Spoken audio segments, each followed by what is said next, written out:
Hello everyone, అందరూ బాగున్నారా? Welcome back to our channel. ఈ వీడియో అయితే లాస్ట్ వరకు చూడండి, చాలా బాగుండిద్ది. అలాగే మన ఛానల్ ఎవరన్నా కొత్తగా చూస్తుంటే సబ్స్క్రైబ్ చేసుకోండి. పక్కనే ఉన్న బెల్ ఐకాన్ ఆన్ చేస్తే వీడియోస్ పోస్ట్ చేయగానే మీకు నోటిఫికేషన్ అయితే వచ్చిద్ది.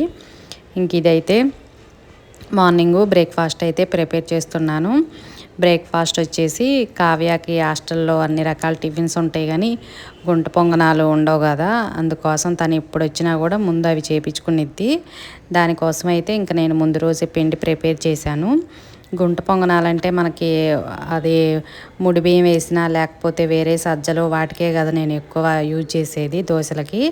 కాకపోతే ఇంకా దీనికి కోసం తెల్ల బియ్యమే నానబెట్టానండి. 1 గ్లాసు మినపప్పుకి 2 గ్లాసులు బియ్యం, అలాగే 1 స్పూను మెంతులు, కొంచెం అంటే కొంచెం అటుకులు నానబెట్టేసి మంచిగా మిక్సీ అయితే వేశాను. మనకి గుంట పొంగనాలు కొంచెం మంచిగా పొంగి టేస్ట్గా రావాలంటే పిండి నైట్ అంతా ఉంటే బాగుంటుంది. ఇంకా ఎక్కువసేపు ఉంచినా కూడా పుల్లగా బాగుంటాయి అన్నమాట. ముందు రోజు మధ్యాహ్నమే మిక్సీ వేసి ఉంచేసాను. పిండి అనేది మంచిగా పొంగి ఉంటే గుంట పొంగనాలు కూడా పొంగుతాయి అన్నమాట. ఎందుకంటే మనం కళాయి పెట్టి పునుగుల్లాగా వేయం కాబట్టి తక్కువ ఆయిల్తో చేయాలి. పిండి మరీ గట్టిగా ఉంటే మనకి పైన రెడ్గా అవుతాయి, కానీ లోపల పిండి పిండిగా ఉండిద్దండి. అందుకోసమే గుంట పొంగనాలు వేసుకోవాలంటే ముందు రోజు మధ్యాహ్నం కల్లా మిక్సీ కానీ గ్రైండర్ కానీ వేసి పక్కన పెట్టేస్తే మంచిగా తెల్లారేపాటికి పిండి అనేది పొంగి గుంట పొంగనాలు మంచిగా వస్తాయి. కలర్ కూడా బాగుంటుంది, టేస్ట్ కూడా చాలా బాగుంటాయి. కొంచెం పుల్లగా ఉండాలి దోసపిండి. ఇంకా ఈ పిండి అయితే అలా ప్లెయిన్గా వేస్తే అసలు బాగోవు కదా. దీంట్లో సన్నగా కట్ చేసిన ఆనియన్స్, కొత్తిమీర, మీ ఇష్టం క్యారెట్ తురుము కూడా వేసుకోవచ్చు. నేనైతే ఎక్కువ ఆనియన్సే వేస్తాను. ఇంక వీళ్ళకి పునుగులకైనా దోసకైనా ఎక్కువ ఆనియన్స్ ఇష్టపడతారు. ఆనియన్స్ అలాగే పచ్చిమిర్చి, కొంచెం జీలకర్ర, కట్ చేసిన కరివేపాకు, అలాగే కొత్తిమీర వేశాను. క్యారెట్ తురుము కూడా వేస్తాను ఒక్కొక్కసారి, ఈరోజైతే వేయలేదు. ఇంకా దీనికోసం సోడా అటువంటిది ఏమీ అవసరం లేదండి. నార్మల్గా సాల్ట్ వేసుకుంటే సరిపోయిద్ది. జీలకర్ర వేస్తే మంచి ఫ్లేవర్ వచ్చిద్ది. చిన్న అల్లం ముక్క కూడా సన్నగా కట్ చేసి వేశాను. ఒకవేళ మనం ఈ గుంట పొంగనాలు తినేటప్పుడు ఆనియన్స్, పచ్చిమిర్చి అలా పంటికి తగిలి కొంచెం చిన్నపిల్లలు ఉన్న వాళ్ళకి నచ్చినప్పుడు ఏం చేస్తారంటే మిక్సీ జార్లో వేసేసి జస్ట్ అట్లా పల్సిచ్చారంటే మరీ స్మూత్ పేస్ట్ లాగా కాకుండా, మరీ ఇంత పెద్ద పీసుల్లాగా కాకుండా చిన్న చిన్న పీసుల్లాగా కట్ అయిపోయి ఇంకా పిండిలో కలిసిపోతాయి అన్నమాట. అప్పుడు గుంట పొంగనాలు వేస్తే చాలా బాగుంటుంది. చిన్నపిల్లలు ఉన్న వాళ్ళకి, పెద్దవాళ్ళు అయితే ఇట్లా సన్నగా తరిగిన ఆనియన్స్, అల్లం అలా డైరెక్ట్గా వేసేసుకోవచ్చు. మరి అలా ప్లెయిన్ పిండితో పునుగులు వేసినా గుంట పొంగనాలు వేసినా బాగోవండి. ఎక్కువ ఇట్లా అన్ని రకాలు వేసుకుంటే చాలా బాగుంటుంది. జీలకర్ర అంటే ఇంకా మనకు అసలు మంచి ఫ్లేవర్ కోసం జీలకర్ర కంపల్సరీగా వేయాలి. కొంచెం కూడా సోడా అనేది వేయలేదనమాట. మీరు చూస్తున్నారు కదా, పిండి మరీ జారుగా కాకుండా గట్టిగా కాకుండా కలుపుకుంటే గుంట పొంగనాలు మంచిగా వస్తాయి. ఇంకా దీనికి కాంబినేషన్ కంటే ఇంకా అదిరిపోయేది కొత్తిమీర చట్నీ అండి. కొత్తిమీర, టమాటా, పచ్చిమిర్చి, కొంచెం చింతపండు వేసి మిక్సీ వేసేటప్పుడు వెల్లుల్లిపాయ జీలకర్రతో వేసేసాను. కొబ్బరి చట్నీ, పల్లీల చట్నీ అంత టేస్ట్ అనిపించదు. కారప్పొడి కానీ ఇట్లా రోటి చట్నీ కానీ చేసుకుంటే బాగుంటుంది. ఇంకా ఈ గుంట పొంగనాలు వేసానంటే ఎక్కువ ఇట్లా కొత్తిమీర చట్నీ చేస్తాను.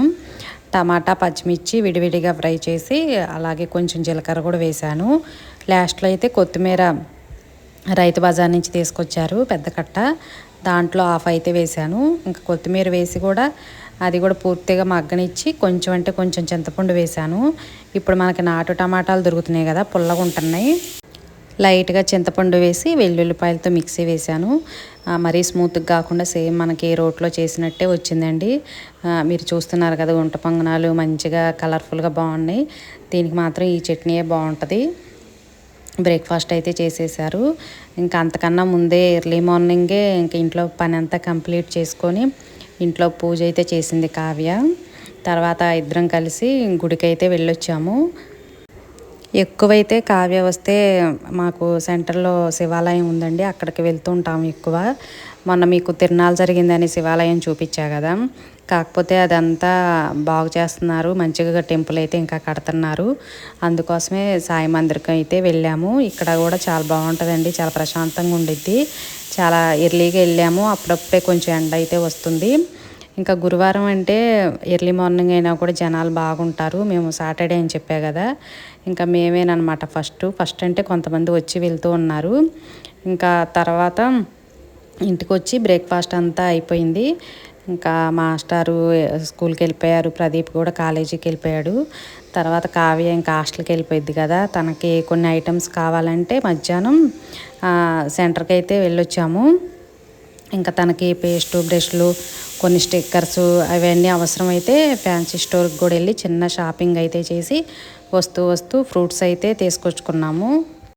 తను మళ్ళీ మండే వెళ్ళిపోయింది, సండే షాప్స్ కూడా ఉండవు కదా, ఎక్కడో ఒకటి ఉండిద్ది కానీ ఎక్కువైతే ఉండవు అనేసి ఇంక సాటర్డే మధ్యాహ్నం తనకు కావాల్సిన ఐటమ్స్ అన్నీ షాపింగ్ చేసుకొని వచ్చేసాము. ఇంక ఇదైతే ఈవినింగ్ 5 అయినట్టుందండి. కావ్య పానీపూరి కావాలంటే బయటికి వెళ్ళాం అన్నమాట. ఇది కూడా దగ్గరేనండి, వాకబుల్ డిస్టెన్సే, చాలా దగ్గర. మాకు ఇక్కడ సీఎం రోడ్డు కానీ రైతుపేటలో అన్ని షాప్స్ కానీ ఇంకేమన్నా సూపర్ మార్కెట్లు అన్నీ చాలా దగ్గరలో ఉంటాయని చెప్తా కదా. ఇక్కడ పానీపూరి అయితే చాలా బాగుండిద్ది. కావ్య వచ్చినప్పుడల్లా పానీపూరి తినిపించాల్సిందే అనేది. ఇంకా ప్రదీప్ని తీసుకెళ్ళమంటే వాళ్ళ ఫ్రెండ్స్ వచ్చారని ఆయన బయటకు వెళ్ళిపోయాడు. ఇంకా నేను తీసుకొని వచ్చాను. ఇంకా హాస్టల్ నుంచి వచ్చిందంటే ఇంకా పిల్లలంటే చూడండి కొంచెం బయటకు వెళ్ళాలని అనిపించిద్ది కదా. హాస్టల్లో కూడా పానీపూరి అయితే ఉండిద్ది, కాకపోతే ఇక్కడికి వచ్చినప్పుడల్లా ఈ బండి దగ్గర బాగుంటుంది టేస్టు. సర్లే అనేసి తీసుకొని వచ్చాను. మసాలా పానీపూరి అయితే ఒక ప్లేట్ తీసుకుంది. మనం పెద్దవాళ్ళు అంటే పెద్దగా ఇష్టపడరు, పిల్లలకి ఎలా ఉన్నా కూడా తినేస్తారు. ఆ పానీపూరి అయితే టేస్ట్ బాగుండిద్ది, పెరుగు పానీపూరి కూడా బాగుంటుంది. ఇంకా నేనైతే ఒకటి టేస్ట్ చేశానండి, బాగుంది. ఇంకా సాయంత్రం అంటే ఎక్కువ పుల్కానే ఉండిద్ది. పండుకి బాగా ఇష్టం పన్నీర్, ఎక్కువ అదే చేయమని చెప్తాడు కదా. ఈరోజైతే నేను మొన్న మీకు సూపర్ మార్కెట్లో చూపించా కదా, కావ్య నేను వెళ్ళినప్పుడు పరోటాల ప్యాకింగ్ ఉందనేసి ఇంకా అందరూ వాడుతున్నారు, అయినా కూడా ఎలా ఉండిద్దో ఏంటోనని నేను ఎప్పుడు తీసుకురాలేదు. చపాతీ పరోటా ప్యాకెట్స్ అయితే ఉంటాయండి, వెళ్ళినప్పుడల్లా చూస్తాను. సర్లే ఒకటి ట్రై చేద్దాం, అందరూ బాగుంది అంటున్నారు అనేసి తీసుకొని వచ్చారు. ఒక ప్యాకింగ్లో 6 పీసెస్ ఉన్నాయండి. ఈ ప్యాకెట్ వచ్చేసి 100 రూపీస్, 95 వేసారు మొత్తానికి. చూడటానికైతే గోధుమ పిండితో ప్రిపేర్ చేసినట్టే ఉన్నాయి, మైదా వాటిలాగైతే లేదు. కానీ అవి మైదాతోనే చేస్తారనుకుంటా. పైన అయితే గోధుమ పిండి అనే రాసింది. ఇంకా బయట అయితే ఎక్కువ మైదా పిండే వాడతారని నేను ఎప్పుడు అసలు తీసుకురాను. చాలామంది తీసుకొని వెళ్తారు, బిల్ వేయించేటప్పుడు కూడా చూస్తూ ఉంటా కదా. ఇవి ఇంకా రెడీమేడ్ కదా, తీసుకొచ్చుకొని టైం లేని వాళ్ళు కొంచెం ఆయిల్ వేసేసి అలా 2 వైపులు కాల్ చేస్తే రెడీ అయిపోద్ది పరోటా అని రాసింది. సర్లే ఇంకా ఒకసారి ట్రై చేద్దామని నేను తీసుకొచ్చాను. ఇంకా దీనికైతే పప్పు అంటే బాగోదు, కొంచెం మసాలా కర్రీ చేస్తే బాగుంటుంది అనేసి చేశాను.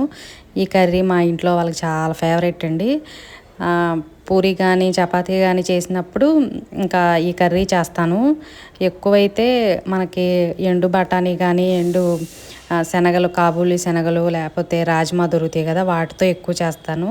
ఈరోజైతే పచ్చి బఠానీ వేసి చేశాను, చాలా బాగుంటుందండి. ఫస్ట్ చెక్క, లవంగా, యాలకులు అన్నీ వేసేసి ఆనియన్స్ పొడవుగా కట్ చేసి అవి కూడా ఫ్రై అయిపోయిన తర్వాత మనం ముందుగానే ఉడకపెట్టుకున్న బంగాళదుంపలు కూడా చిన్న చిన్న పీసెస్లా కట్ చేసి వేసుకోవాలి. అవి కూడా కొంచెం మగ్గిన తర్వాత ఫ్రెష్గా దించిన అల్లం వెల్లుల్లి వేసేసి పచ్చి బఠానీ ఉంటే పచ్చి బఠానీ లేకపోతే ఎండు బఠానీ బాయిల్ చేసి వేసుకొని కొంచెం వాటర్ వేసామంటే లాస్ట్లో గరం మసాలా చల్లేస్తే చాలా బాగుంటుంది. మనం సేమ్ డాబా స్టైల్లో పుల్కా కానీ రోటీ కానీ తింటే మసాలా కర్రీ ఇస్తారు కదా, అలానే ఉండిద్ది. నేను ఈ కర్రీ బాగా చేస్తాను, ఇంట్లో వాళ్ళకి బాగా ఇష్టం. పూరీకి అంటే వేరే కర్రీ చేస్తాను, మీరు చాలా వీడియోస్లో చూశారు కదా. ఇంకా చపాతీ చేస్తే ఈ కర్రీ కానీ లేకపోతే పండు ఎప్పుడన్నా పన్నీర్ చేయమంటే పన్నీర్ కర్రీ చేస్తాను. ఈ 2 బాగా ఫేవరెట్ అనమాట. ఈ కర్రీ ఇంకా బాగా స్పీడ్గా అవ్వాలంటే కుక్కర్లో అయినా కూడా చేసుకోవచ్చు. కుక్కర్లో అయితే మంచిగా చిక్కు తీసి బంగాళదుంపలు సన్న సన్నగా కట్ చేసి అలాగే ఆనియన్స్, అల్లం వెల్లుల్లి పేస్టు, ఉప్పు, కారం, పసుపు, కొంచెం గరం మసాలా అలాగే కొంచెం ఆయిల్ వేసేసి కొంచెం అంటే కొంచెం వాటర్ వేసేసి 2-3 విజిల్స్ రానిస్తే బాగుండిద్ది ఆ కర్రీ కూడా. కాకపోతే ఇట్లా విడిగా కొంచెం ఓపికగా చేసుకుంటేనే బాగుండిద్ది. అలా కుక్కర్లో వేసేసామంటే బంగాళదుంపలతో పాటు ఆనియన్స్ కూడా బాగా ఉడికిపోయి అసలు కనిపించదు అనమాట, మరీ థిక్ గ్రేవీ లాగా వచ్చిద్ది. ఇంక ఇలా ఇలా విడిగా చేసుకుంటే బాగుండిద్ది టేస్టు. కుక్కర్లో చేసుకున్నా కూడా బాగుండిద్ది. కొంచెం టైం లేదు మనకు కొంచెం నీరసంగా ఉంది, ఓపిక లేదన్నప్పుడు కుక్కర్లో కూడా ప్రిపేర్ చేసుకోవచ్చు. చిన్న కుక్కర్ ఉంటే దాంట్లో వేసేసుకోవచ్చు. అలా కూడా బాగుండిద్ది. ఇంకా బఠానీ కానీ రాజ్మా కానీ వేసుకుంటే మనకు కొంచెం హెల్తీ ఫుడ్ తినాలనిపించినట్టు ఉండిద్ది. మరి బంగాళదుంప ఆనియన్తో కాకుండా రాజ్మా కానీ పచ్చి బఠానీ, ఎండు బఠానీ ఇంకా ఉంటాయి కదా గింజలు ఏవైనా వేసుకోవచ్చు. ఏమీ లేకపోతే బొబ్బర్లతో కూడా చేసుకోవచ్చు అండి, అది కూడా బాగుంటుంది. ఇంకా 100 రూపీస్ పెట్టి తీసుకొచ్చాను. ఎలా ఉండిద్దో ఏంటో అని అనుకున్నాను. బాగున్నాయండి. మనం ఇంట్లో ప్రిపేర్ చేసుకునే చపాతీలాగా ఉన్నాయి. మరి పరోటా లాగా పొరల పొరలుగా అలా అయితే ఏమీ రాలేదు. మనం టీవీలో చూస్తాం కదా పరోటా అంటే బాగా పొరల పొరలుగా వచ్చేసిద్దని. అది ఎక్కువ మైదా వేసి ఎక్కువ ఆయిల్ కానీ డాల్డా కానీ వేసి కలుపుతూ ఉంటారు కదా, అందుకోసం అలా వచ్చిద్దేమో. పరోటా అంటే పొరల పొరలుగా ఏమీ లేదు, కానీ మనం ఇంట్లో గోధుమ పిండితో చపాతీ ప్రిపేర్ చేసుకుంటాం కదా, సేమ్ అలానే టేస్ట్ వచ్చింది, బాగుంది. ఇంకా ఈ రోజుకైతే ఇంకా అందరం అవే తినేసాము. దానికి ఇంక ఈ కర్రీ ఉంటేనే బాగుండిద్ది. పప్పు అవంటే తెచ్చుకున్న వాటికి అంతగా కాంబినేషన్ అనిపించదు. ఇలా మసాలా కర్రీ అంటే ఎక్కువ మసాలా ఏమీ వేయలేదు, చాలా తక్కువ అల్లం వెల్లుల్లి పేస్టు, పావు టీ స్పూన్ అంత గరం మసాలా వేసాను, మీరు చూసారు కదా వీడియోలో. ఇంకా తినేటప్పుడు మంచిగా లెమన్ పిండి వేసుకొని ఆనియన్స్ పక్కన పెట్టుకొని క్యారెట్ కీరా కూడా ఉంచేసుకుంటే చాలా అంటే చాలా బాగుంటుంది ఈ కర్రీ. మనం చపాతీ పుల్కా పూరి అలా చేసుకున్నా ఓకే, కానీ కర్రీ మాత్రం బాగుంటే తినేయచ్చు. మా ఇంట్లో వాళ్ళకి ఎక్కువ చట్నీలు ఇలా కర్రీలు అంటే ఇష్టం. అందుకే నేను ఇడ్లీ కానీ ఉప్మా కానీ ఏం చేసినా కూడా కొబ్బరి చట్నీ, పుట్నాల చట్నీ అంటూ ఉంటాను. ఈ నిల్వ పచ్చళ్ళు అయితే అస్సలు తినరండి. టమాటా కానీ మామిడికాయ ఉసిరికాయ ఎప్పుడన్నా కొద్దిగా అలా రేర్ అనమాట. గుంట పొంగనాల్లోకి దోశల్లోకి కూడా చాలామంది తింటారు కదా, నేను ఇంక వీళ్ళు ఎక్కువ చట్నీ అడుగుతారని ఎప్పుడు కొబ్బరికాయలు స్టాక్ ఉంచుకుంటాను. అవి కూడా కూరగాయలకి వెళ్ళినప్పుడు సపరేట్గా తీసుకొచ్చుకొని ఫ్రిడ్జ్లో స్టోర్ చేస్తానన్నమాట. బాగుందండి పరోటా. ఫస్ట్ టైం అనమాట నేను ట్రై చేయటం. మా ఫ్రెండ్స్ కూడా చెప్తారు, రిలయన్స్కి వచ్చి ఇవి పరోటా తీసుకెళ్ళా, చపాతీ అవన్నీ ఉంటాయి, కాకపోతే నేను ఎప్పుడు తీసుకురాను, వాళ్ళు మైదాతో చేస్తారనేసి ఇంట్లోనే ఎక్కువ గోధుమ పిండితో పుల్కా చేస్తాను. పన్నీర్ కర్రీ కూడా నేనే ప్రిపేర్ చేస్తాను, మీరు చాలా వీడియోస్లో చూసారు కదా. సర్లే ఒకసారి ట్రై చేద్దాం అందరూ అంటున్నారని తీసుకొచ్చాను. బాగుంది టేస్టు. ఇప్పుడు మీకు చూపించా కదా, కర్రీ మాత్రం చాలా చాలా బాగుంటుంది. చపాతీ పుల్కా అది ఎలా అన్నా ఉన్నాయి, కర్రీ మాత్రం చాలా బాగుంటుంది. ఎందుకంటే కొంతమంది టిఫిన్లో కానీ ఇట్లా పుల్కాకి కానీ కర్రీ చట్నీ అటువంటివి బాగా ఇష్టంగా తింటారు. మా వాళ్ళకి చట్నీ అంటే చాలా ఇష్టం. అందుకని ఇడ్లీ చేసిన దోశ అయినా దేనికైనా కొబ్బరి చట్నీ ఎక్కువ చేస్తా కదా. కొంతమంది లైట్గా చట్నీ కానీ కారపొడి కానీ ఇడ్లీల్లో అయినా అడ్జస్ట్ అవుతారు. వీళ్ళకి పూరీ కర్రీ చపాతీ కర్రీ అంటే బాగా ఇష్టం. అందుకని పూరీ చేసినప్పుడు పూరీ కర్రీ కూడా మీకు చాలా వీడియోస్లో చూపించా కదా, కర్రీని ఎక్కువ ఇష్టపడతారు.